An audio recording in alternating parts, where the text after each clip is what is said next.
All right, great to be back and start another week. Not really, but sort of. I hope you all had a wonderful weekend. I'm not sure if you noticed, but the Women's March happened this weekend, and the hilarious thing is that nobody seems to have noticed, and no one seems to care, which is unfortunate, really, when you think about it, because I don't mean to make light of it, but you think of all those cats that were left alone for the day, and I'd hate to think that they were left alone for no reason at all. Attendance for the Women's March has been, of course, plummeting every year since the first year in 2016. And there was a big deal made of the huge turnout in 2016. Well, 2017 it was lower, 2018 even lower. 2019, last year, there were, I think the estimates I saw was about 700,000 people showed up. But that is including all of the 650 local protests that happen across the country. Add all of that together, 650 plus the big one in DC, you get to around 700,000. Pretty paltry turnout when you consider the number of protests that were being held. Now, it's interesting, I think, to compare this to the March for Life. The Women's March the March for Life, which, by the way, happens this coming Friday. Women's March couldn't sustain itself for even 3 years. The March for Life, on the other hand, has been going strong for 40 years and consistently pulls, 500,000 people at just one march, just into DC. Okay, not at 600 different locations. The difference, I think, why is it that the March for Life can sustain for 40 years or more, while the Women's March essentially lasted 1 year and has just been dying a slow death ever since? I think there's a few differences. First of all, the March for Life has a clearly defined purpose and goal, whereas the Women's March, well, nobody could ever really figure out what exactly these people wanted or what they're so upset about. We know they don't like Trump, okay, we get that, but is there anything else? Is there any actual injustice that they're trying to fight against?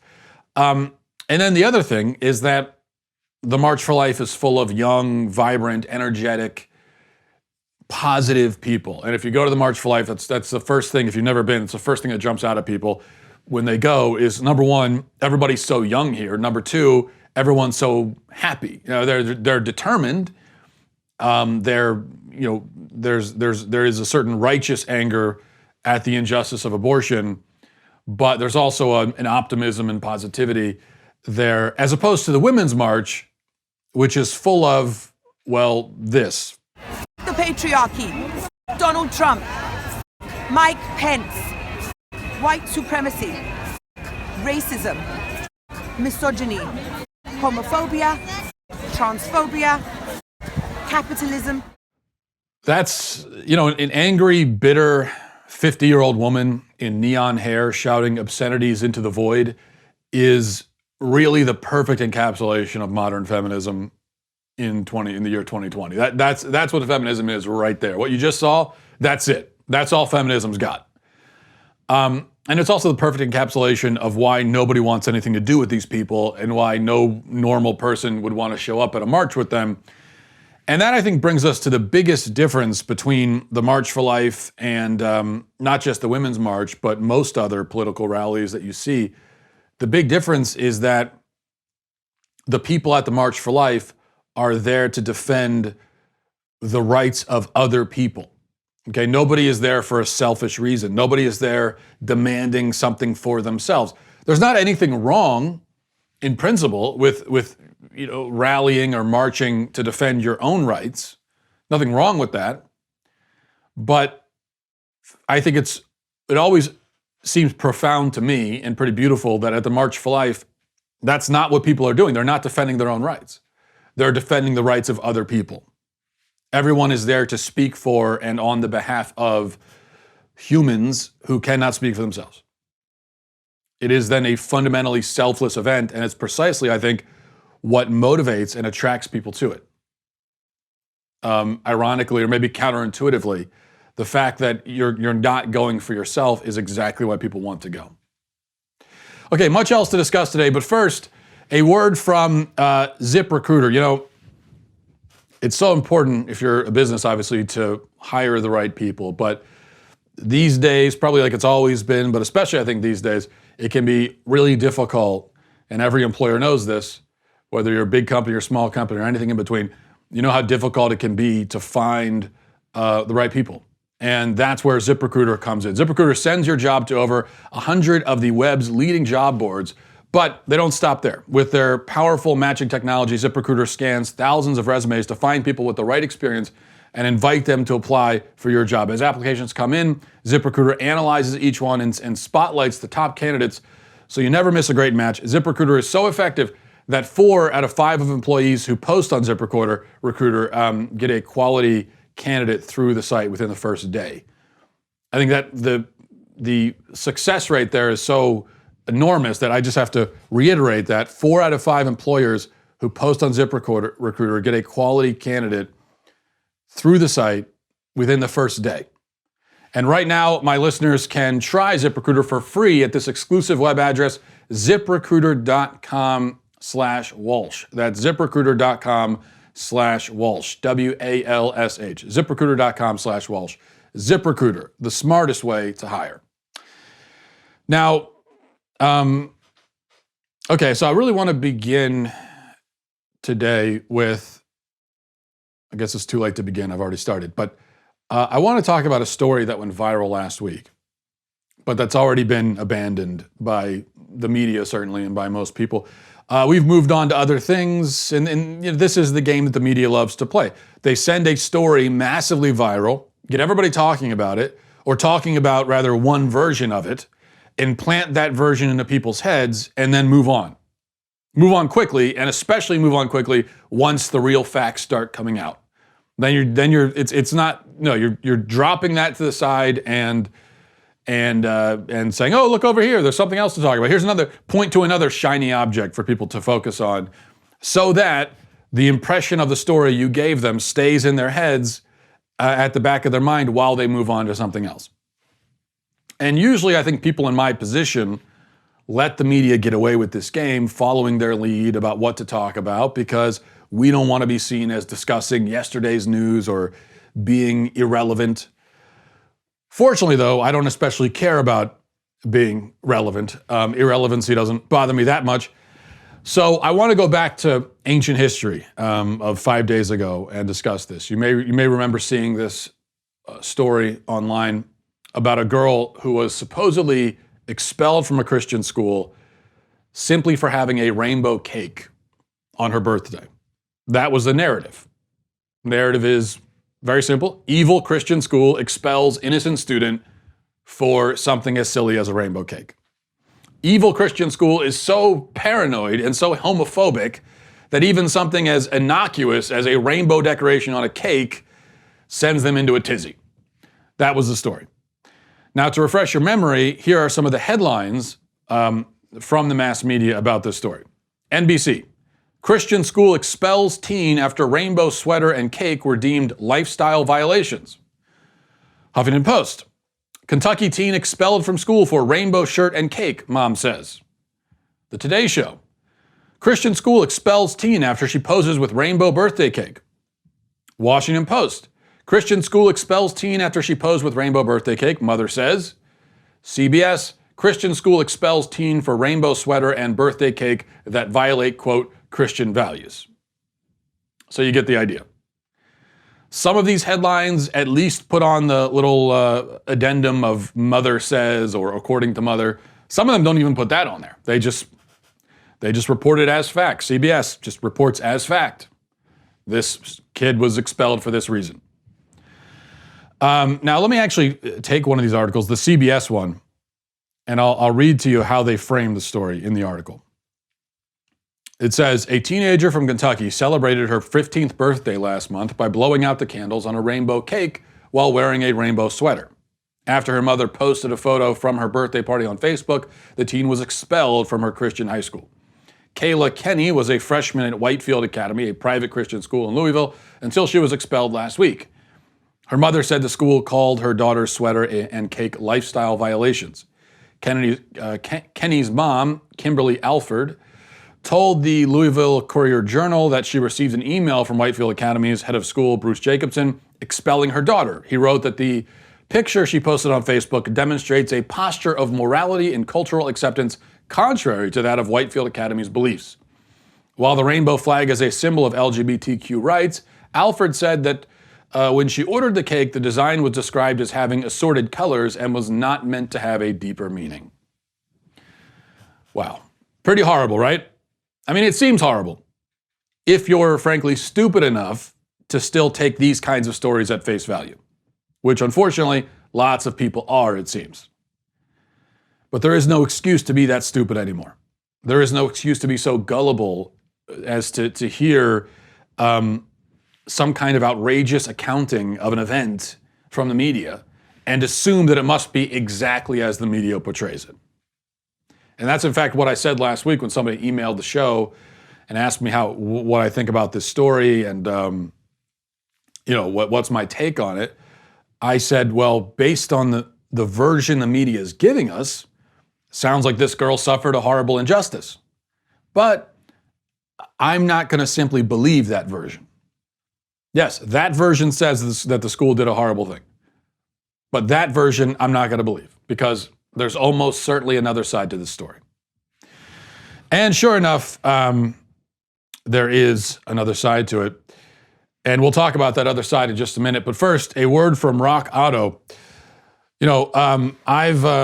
I've recently been having a lot of problems with both of our cars, as it turns out, because usually that's our experience, is that when one car goes down, the other follows.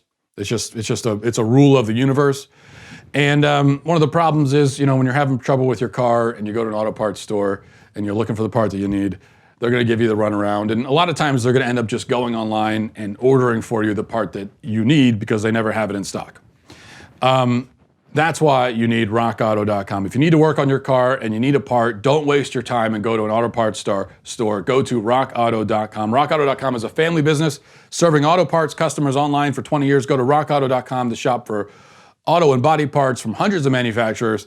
They've got everything from engine control modules and brake parts to tail lamps, motor oil, new carpet, everything you need, whether it's a classic or a daily driver. Get everything you need in a few easy clicks. The Rockauto.com catalog is super easy to navigate. Quickly see all the parts available for your vehicle and filter by brands. You filter by brand, you can filter by specification, by price, whatever you need. It's very easy to navigate that way. Best of all, the prices at rockauto.com are always reliably low, and they're the same no matter who you are. If you're a professional, if you're a do-it-yourselfer, it doesn't matter. Amazing selection, reliably low prices, all the parts your car will ever need. rockauto.com. Go to rockauto.com right now and see all the parts available for your car or truck. Write Walsh in their How Did You Hear About Us box so that they know that we sent you. Now, the other side of the rainbow cake story, which, by the way, why have cakes become the most controversial pastry in America? I remember a time when cakes were just cakes. You just have a cake. But now it's every 6 months there's an outrage centered around a cake, which I think is very upsetting. I want to go back to a time when a cake is just a nice, delicious dessert that you eat. But in any case, Rod Dreher in the American Conservative has a fascinating piece posted on the website right now titled Rainbow Cake Girl, The True Story. You could go read the piece. And he gives the other side. He talked to some of the people at the school. He also looked at the social media postings of the girl in question and read the public statements from the school on this matter. And he presents a different picture. Now, I'm not going to go through and reiterate all of it. You can go read the piece yourself. Suffice it to say, first of all, that she was not expelled simply for a cake. The cake thing was the last straw in a long line of infractions, including some that her mom even admits to, like vaping in school, for example. But there were many other issues, according to the school and other parents at the school. So to report that she was expelled for the cake is inaccurate. It's a lie. If somebody commits a series of infractions and the sum total of which gets them expelled, and then you come along and say that the last infraction in the series is the thing that got them expelled on its own, then that's just not true. That's dishonest. Second point, according to Dreher's piece, the cake was not just a random cake. Allegedly, one of the main bones of contention that the school had with this girl is that she, at the school and on social media, had constantly been promoting the LGBT lifestyle. This is a Christian school. that believes in the biblical teaching on homosexuality. And everyone who goes to the school agrees in writing, by signing on to the rules of the school, agrees to affirm that biblical teaching, or at least to not publicly contradict it. Now, if you disagree with the school's view on homosexuality, that's fine. You don't have to agree. You're free to go to any other school. Just don't go to that school. It's really simple. This is what, every time we get one of these controversies with someone's expelled from school because of some LGBT thing, just don't go to that school. There are so many other schools. And this is a private school also that you have to pay for. You could go to public school if you want, or find a different private school. Trust me, there are a lot of Christian schools out there who don't care at all about their Christian identity, and they'll throw open the doors for you. Or you can homeschool. I mean, there are so many options. If you choose to go to this particular school, you are signing on to those rules. So allegedly, this family agreed, signed on the dotted line, then proceeded to disregard the agreement they made as this girl allegedly went around promoting LGBT stuff at school and online. And then after all this back and forth with the school and the school's repeated warnings, she posts a picture with the rainbow cake and the rainbow sweater. And we're supposed to believe that the rainbow aesthetic in this case was totally arbitrary and random and not at all meant, to symbolize anything. Come on. Now, of course, if the media had reported this story honestly, which and just said that a student was expelled from a Christian school for promoting the LGBT lifestyle, which actually would not even be fully honest, because there's more to the story even than that, but that's at least more honest. If they had done that, that still would be considered a controversial and bigoted move by a lot of people. So the media could have still ginned up outrage and contempt towards this school, which is really what they were trying to do, what this was all about. Could have done that by being mostly honest. In other words, the real story in a lot of people's minds these days isn't much better than the fake story that the media originally gave us. Which, fine. Be that as it may. The truth matters. And the right of a private school to have a certain identity matters. And the responsibility of students and parents to abide by the rules they agree to upon entering the school matters. You don't have to agree with the school's moral position on homosexuality, but you should be able to see that students and families don't have the right to enter into a private school and then openly flout, blatantly disregard the rules and policies they expressly promised they would follow. And that's what's happening here. Now, one other thing I want to say about this, personally, I'm always uncomfortable talking about stories like this. I don't want to be publicly discussing a 15-year-old girl's sexuality or her views on sexuality or anything like that, or her problems at school, or the fact that she was expelled. I think all that is her business. It's between her and the parent and the school. And I'm not in the business of publicly shaming children who make mistakes. But this is the situation that the media and the parents create. Okay, it's the parents who decided to bring this issue to the media and to air their grievances against their school to the national media, to publicize their daughter's situation. And it's the media who blasted this story all over the place. And then, the rest of us who would rather not talk about it are left with a decision. Are we going to ignore it and let a false narrative metastasize, and even at the expense of the school and its administrators who are being unjustly smeared? Are we going to do that? Or are we going to speak up for truth and for fairness?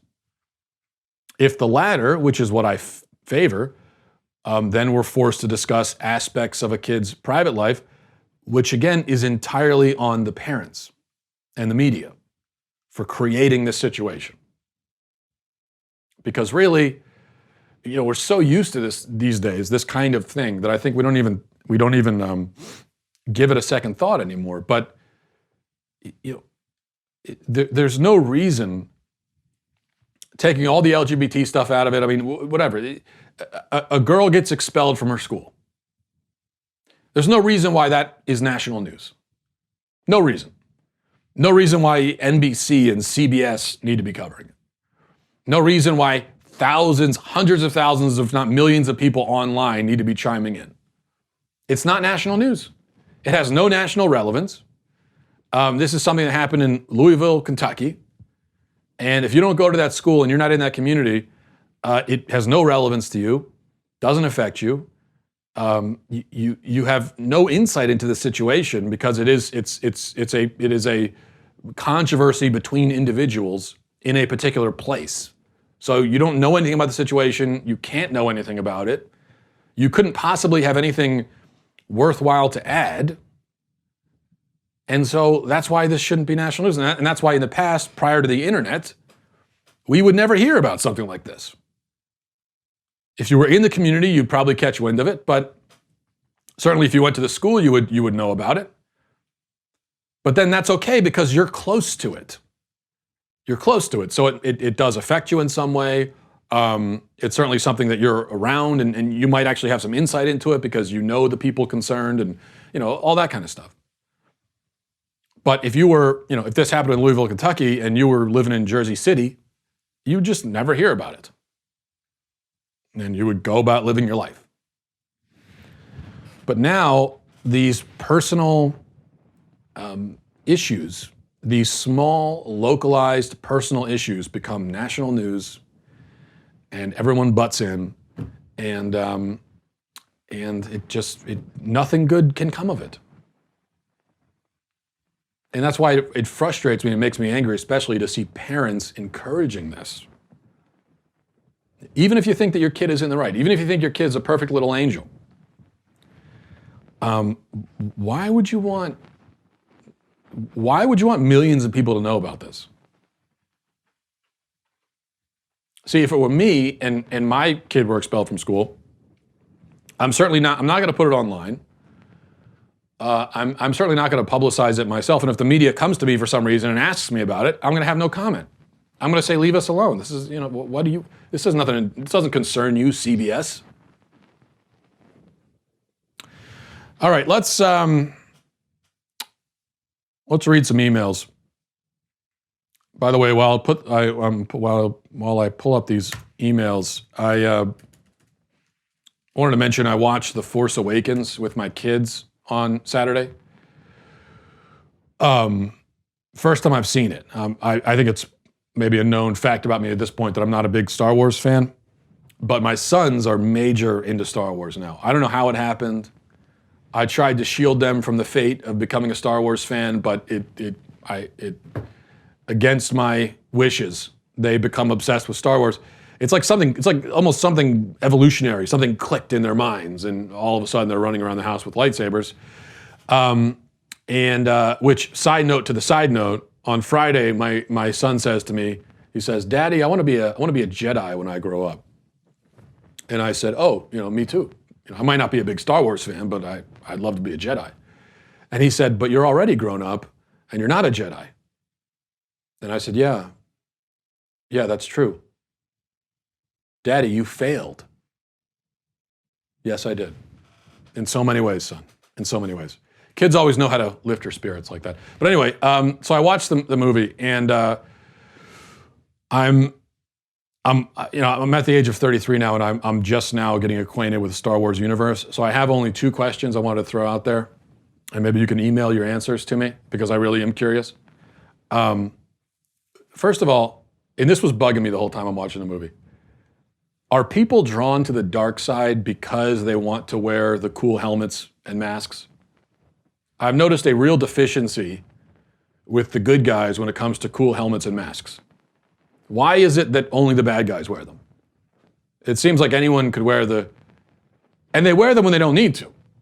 You've got like stormtroopers walking around the ship, on friendly territory, and there's apparently the ship's oxygenated, so they could take the helmet off, but they're, they're in the break room having some coffee and they got the helmet still on. So, and I get it because it looks cool. It's a cool look. And my thing is, the good guys, they could probably, Kylo Ren, right? The whole reason he went to the dark side is honestly just that he wanted to wear a cool helmet and he wanted to look like Darth Vader. That's the whole reason. There's the only reason he became a bad guy is because he wants to wear the cool costume. So I think the good guys could really stop that from happening and kind of stop the bleeding, as it were, losing all these Jedis to the dark side. If someone just ran to Party City and grabbed some costumes, and then they could say to somebody like Kylo Ren, no, look, we got costumes too, You want your own costume? You want to design something? That's fine. We've got people that can make costumes.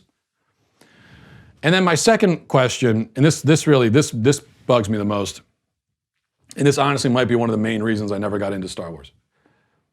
What I don't understand is this. It's you're in a galaxy with extraordinarily advanced technology.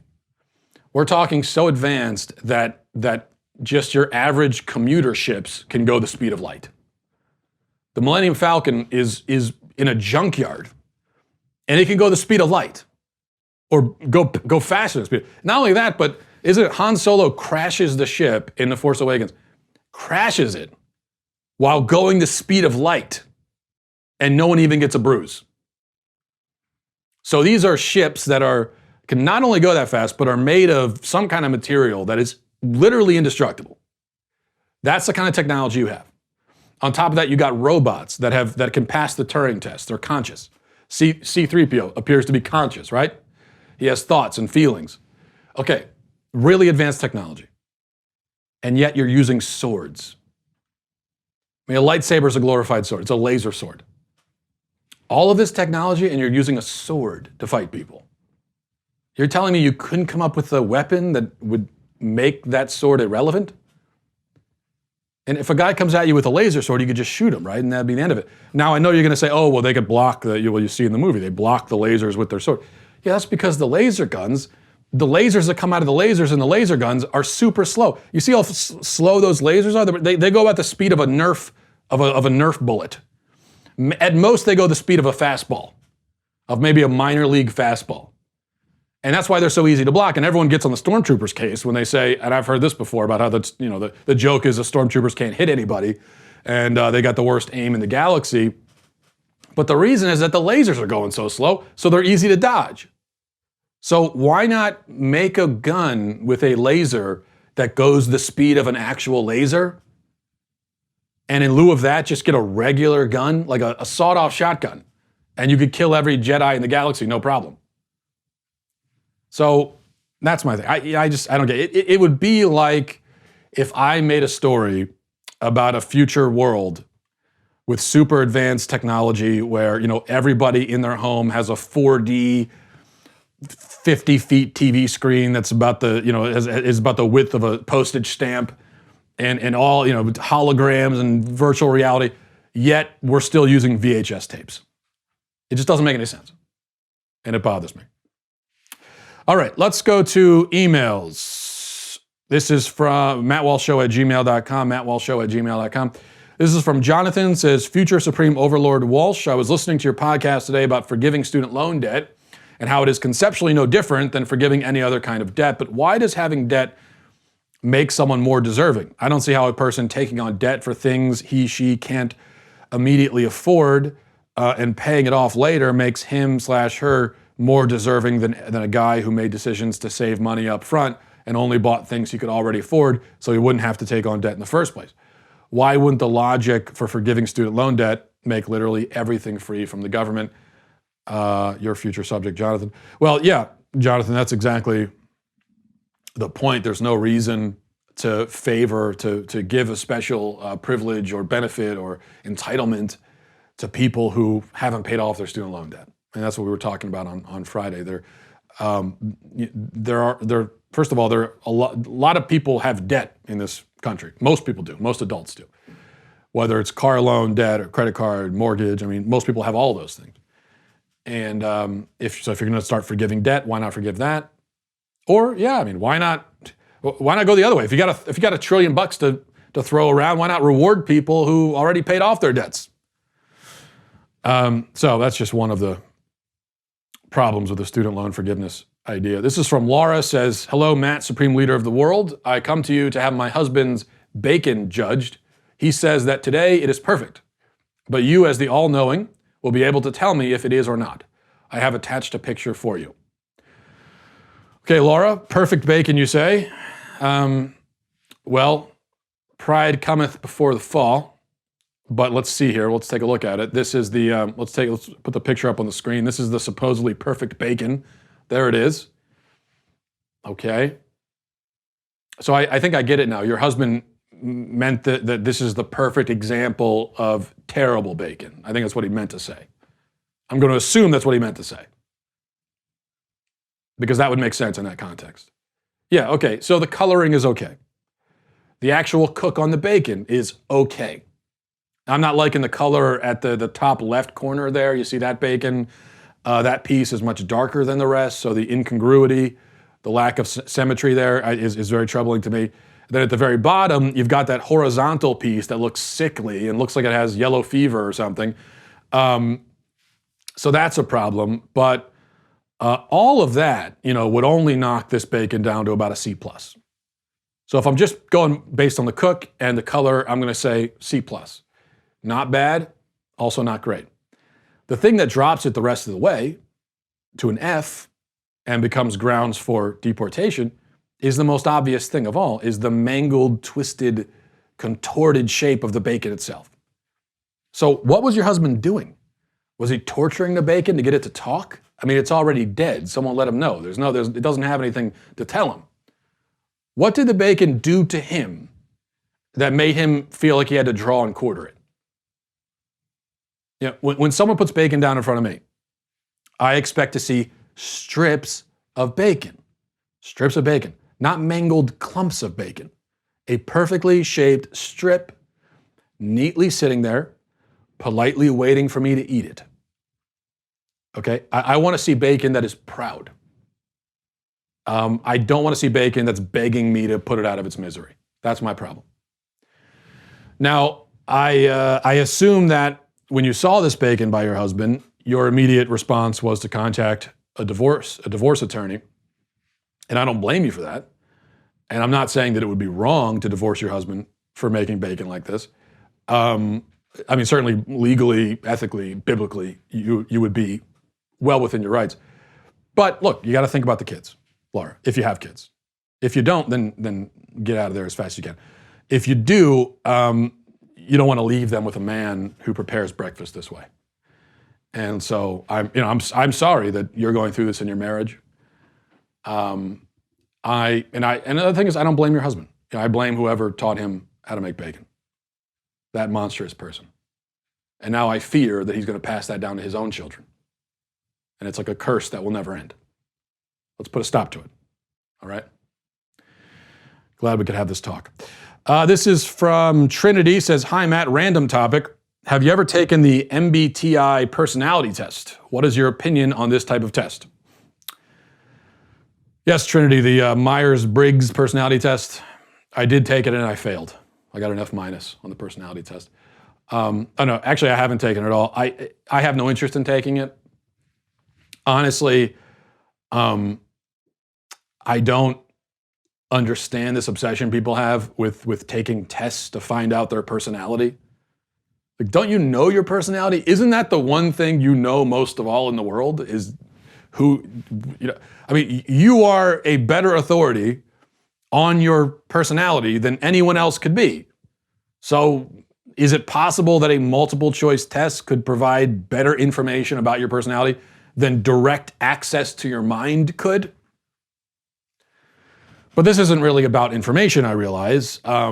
I don't think people take these personality tests for information about themselves. I don't think anyone takes it because they really want to learn something about themselves. I think they take it for confirmation. They want to have a certain personality trait, or a certain personality, generally speaking, and so they take the test to find out if they do, or to find out that they do. Because I'm sorry, I don't believe, I've seen the questions they ask on these personality tests. I don't believe anyone takes them honestly. I think you kind of know what personality you're shooting for, and so you're going to give the answers that will get you that personality. So it's more, if anything, it's a test to find out what kind of person you wish you were. Maybe there's some value to that. I don't know, but it definitely doesn't tell you who you are. It tells you what you wish you were. And that's why most of the time when someone takes a personality test, and if I know the person and they tell me what their result was, as an objective observer, I'm always thinking, really? That's your personality? Are you sure? Because as someone who has no stake in the matter, and I'm not rooting for them to have any personality, any particular personality trait, I can really see it as wishful thinking. Because it's always like, yeah, I took the test and it told me that I'm an assertive leader, but also thoughtful, but also sociable and intelligent and mysterious. Okay, so you're James Bond. Basically, the personality test told you that you're James Bond. What a coincidence. It turns out you're the coolest person ever. You're the most interesting and deep and thoughtful and, wow, good for you. My other issue with personality tests is, and maybe a more relevant problem, is that I just reject the whole premise of them. I don't think that a personality can fit neatly into one of a few standard types.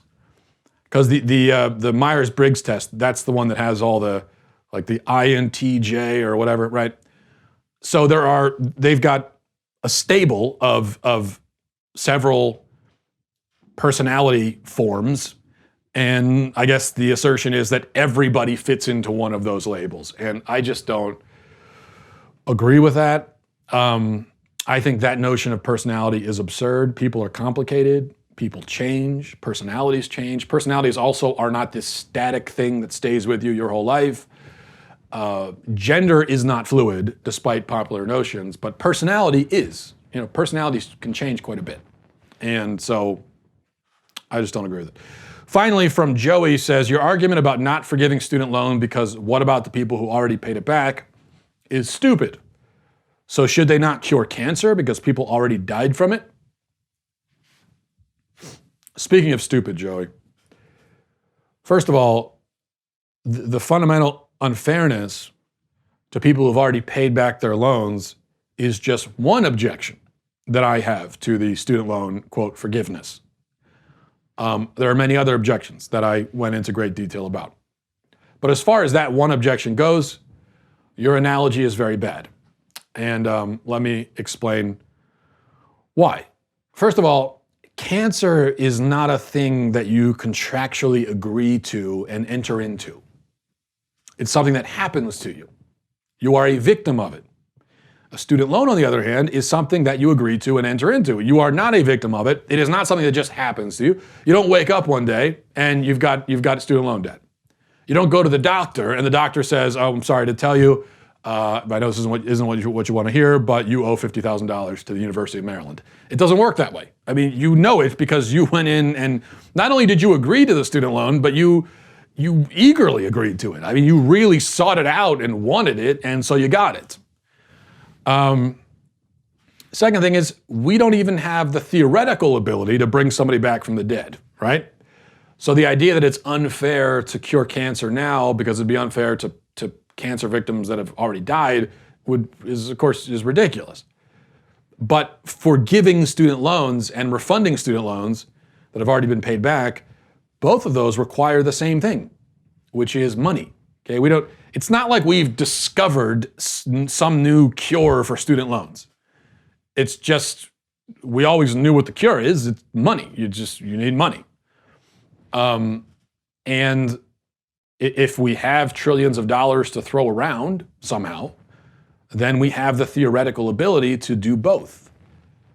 And if we're only forgiving the loans and not refunding, that's a choice that's being made. And then that choice has to be justified. If you've got all this money and you're doing something with loans with it, I mean, you could refund the loans.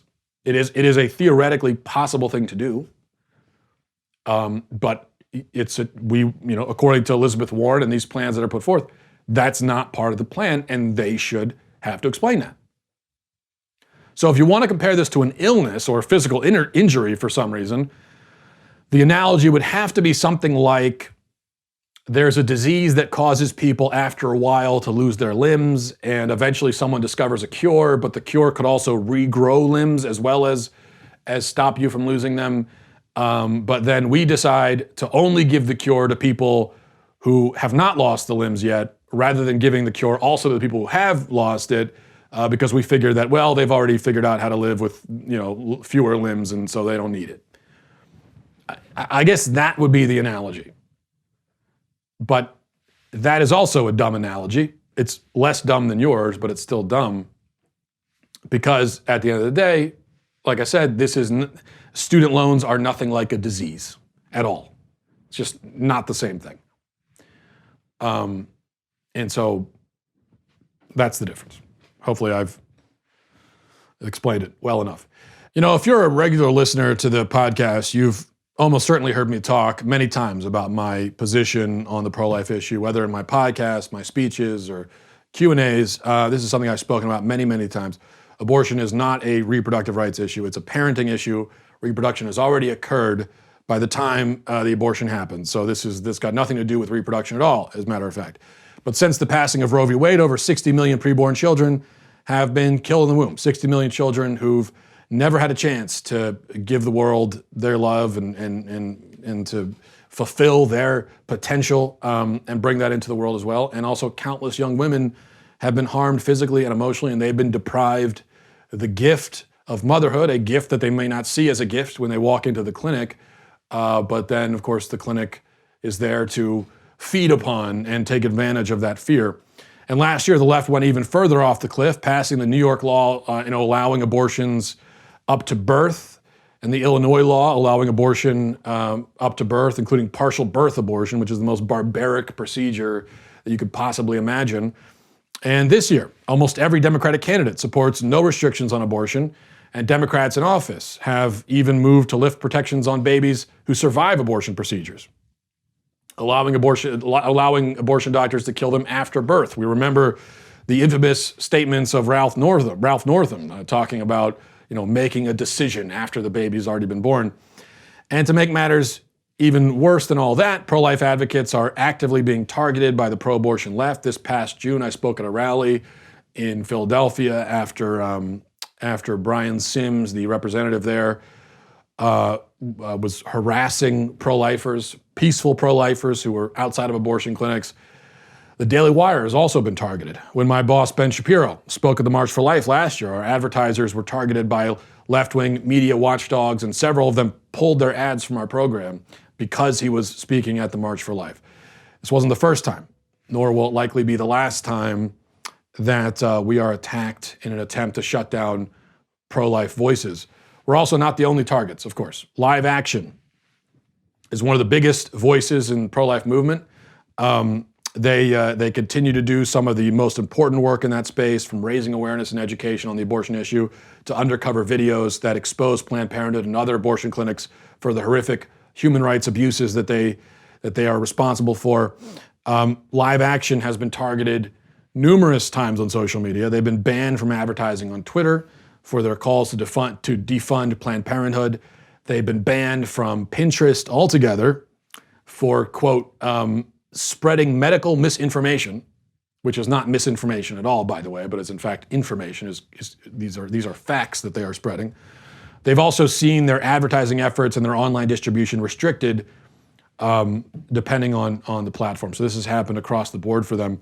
But this cause is too important to stay silent. That is why our dailywire.com members are so important. Your membership keeps our cameras on and our microphones turned on. Your direct support helps us to say no to advertisers who cave to left-wing ideologies. You keep us and our message from being canceled, even though, as you know, there are very many people and organizations out there that would love to cancel us. But you're the ones who keep that from happening. And that is why from now until January 31st, a portion of any dailywire.com membership will be donated to Live Action with promo code LIVEACTION to support awareness and education around the world on this issue. So please join dailywire.com, stand with us against censorship, and you can make your pro-life voice even louder in the process. And I think we'll leave it there. Thanks everybody for watching. Thanks for listening. Godspeed.